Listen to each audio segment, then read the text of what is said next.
Not quite 8 a.m. yet. I'm going to wait till right on the dot. Good morning. Good morning. Good morning. See if I can get Woodward in the shot. There we go.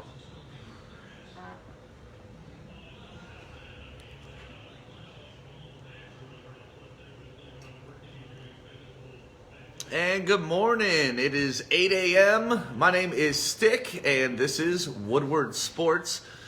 Let's see. Monday Night Football was last night, and just want to talk a little bit about it, a little bit about how the Saints came back in overtime to win, about how the Chargers should be very upset about their kicker and maybe fire him today, and just about how nice it was to watch a young quarterback with a bright future.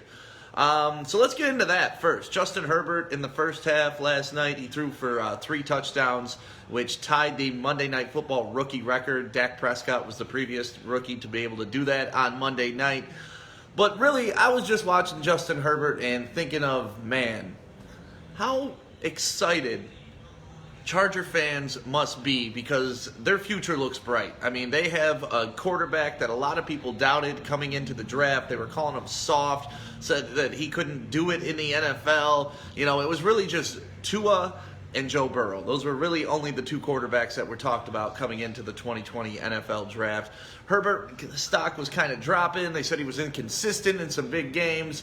Last night, he showed that the dude is NFL ready. I mean, ready. Dude was he threw 4 touchdowns last night, 264 yards. But to me, the most important part was the 0 interceptions. The rookie is already taking care of the ball, and that's so important in the NFL. As you know, if you have more turnovers than your opponent, you're more than likely, I think it's like 76%, you're going to lose that game. So, hi, Angela. Just want to say hi to you checking in.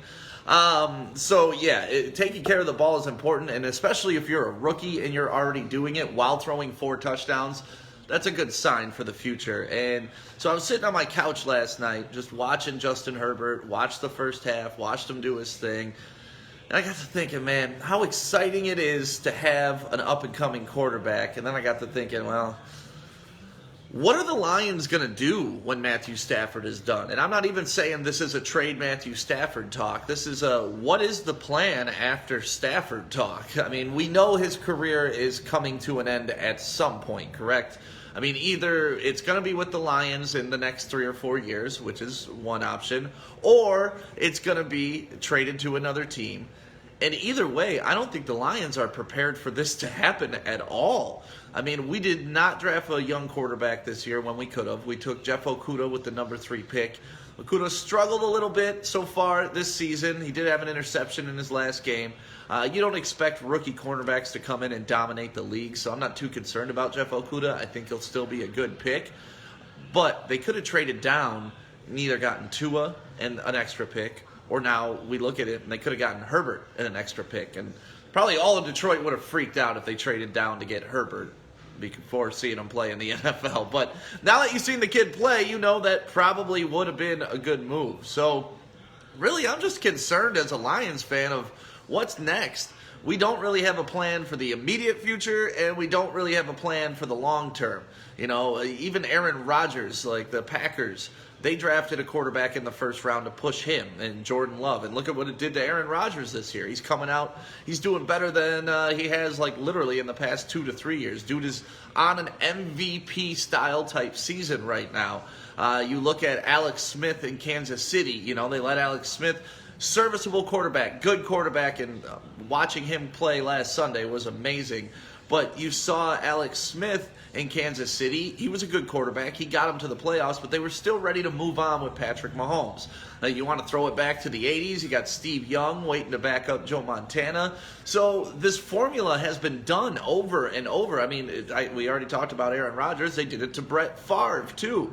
So the formula has been done over and over and over. And I don't know why the Lions are so afraid to draft a young quarterback for Stafford to groom. We know he's the best Lions quarterback of all time, right? I mean, even if you don't like Stafford, you got to agree. He's the best Lions quarterback of all time. That doesn't make him a good quarterback. That just makes him the best Lions quarterback of all time. So With Matthew Stafford, you gotta plan for the future. I would love to draft a young quarterback, have Stafford kind of mentor him for a year or two, knowing that, hey, listen, I'm in year 11, 12 right now. Probably not going to make it to year 15. So give me two more years. Let me coach this kid's up. If I'm still eligible to play football, I'll do the Brett Favre. I'll go play for the Jets. I'll go play for the Vikings. I'll just go do that. But this team just doesn't have that plan, and I think a lot of that had to do with the win now initiative put on Matt Patricia and Bob Quinn. Because how do you draft for the future if you don't think you're going to have a job at the end of the year? It's tough to put them in that situation, even though every year they should be in that situation where if you don't make the playoffs, you could lose your job. But this year, it was even before the draft. Listen, you guys need to make the playoffs or you're done. So they're not really going to invest in the future. They're trying to invest in the now, and that was why they picked Okudah, because they wanted somebody who could make an impact now. It hasn't really happened yet. Hopefully by the end of the season he will. But at this point, what would have been the difference had we drafted Tua and sat him on the bench, or Okudah, who's only played 3 games anyways? So, yeah, just kind of really concerned about the state of my Lions right now. If they don't start winning, where do we go from here? That's the question. It's a total rebuild. It's not just we need a couple pieces. It's we need a total rebuild, and that's a 3-4 year process. And unless we nail the right coach, I don't know how that's going to work. What's up, Matt Bruce? What's up, Scott Spellman? So we're not going to be able to tank for Trevor. There's already teams that are going to do that. I mean, it looks like the Jets are trying to get Trevor Lawrence on their squad, which I don't blame them. I thought they would be a trade partner for Stafford if we needed something, because they're desperate in need of a quarterback. But I don't know. I don't know who else is in this draft that can even compare to the 3 or the 4 that came out this past year. So Lions fans, who do you think we should draft coming up in 2021? I know it's a long way away and we're only 4 games into the season.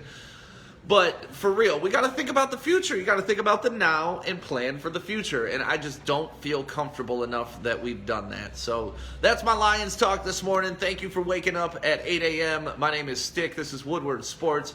Got to give a big shout out to everybody who followed us on YouTube and subscribed to us yesterday. We had like 32 fans at first, and we needed 100 to get our dedicated URL. We're now up to like 250. So thank you all for following us on YouTube. I appreciate that so much. And we got some big things planned, so keep following along. You're witnessing pretty much the growth of a network. You saw me just sitting in my house at first. Now we got this badass studio here. I'll even turn the camera around. This is our studio. We're going to be doing lots of cool stuff out of here. Oh, the lighting's much better this way. Doesn't make me look so weird. But yeah, either way.